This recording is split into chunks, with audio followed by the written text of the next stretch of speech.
The Ford government today announcing changes to the healthcare system to ease the pressure on hospitals, which includes more surgeries at private clinics. Critics argue the government is increasing privatization, which will hurt the public healthcare system. The government maintains that won't happen.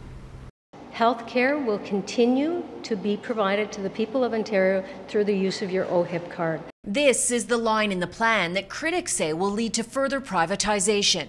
It says the government will consider raising surgery capacity by increasing the number of OHIP-covered surgical procedures performed at independent health facilities. The government is intent on setting up other systems that are going to take away those critical healthcare workers in our publicly funded system. Few details were offered. The health minister wouldn't say if the government will lift the cap on the number of private clinics in the province to accommodate more surgeries. What I'm committing to is continuing to work with hospital partners, independent health facilities, and healthcare professionals. The Ford government's plan also aims to get more internationally trained nurses working in hospitals faster by waiving registration fees and speeding up the accreditation process. It also plans to expand a program allowing paramedics to treat a person during a call, potentially avoiding a trip to ER, and examine the ballooning cost of agency nurses hired by private agencies to work in understaffed hospitals. But again, few details were offered. We want to have those conversations. The government also wants to free up hospital capacity. Currently, about 24% of patients in a hospital bed are waiting to be discharged to another form of care, like a long-term care home.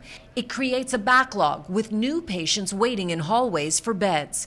As CityNews first told you last night, this new legislation tabled today will enable hospital officials to move patients into an available long-term care home that is further from their community while they wait for a spot closer to home.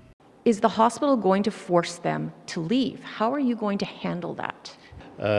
Ultimately, no, we are not going to be forcing anybody out of a home. What they want to do is to force frail elderly people into any bed that is available.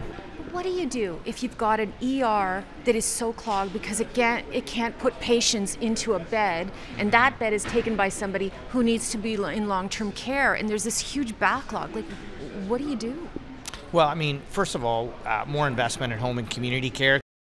The government will also free up 1,000 long-term care beds currently set aside for COVID isolation. The health minister says they're no longer needed due to vaccination efforts.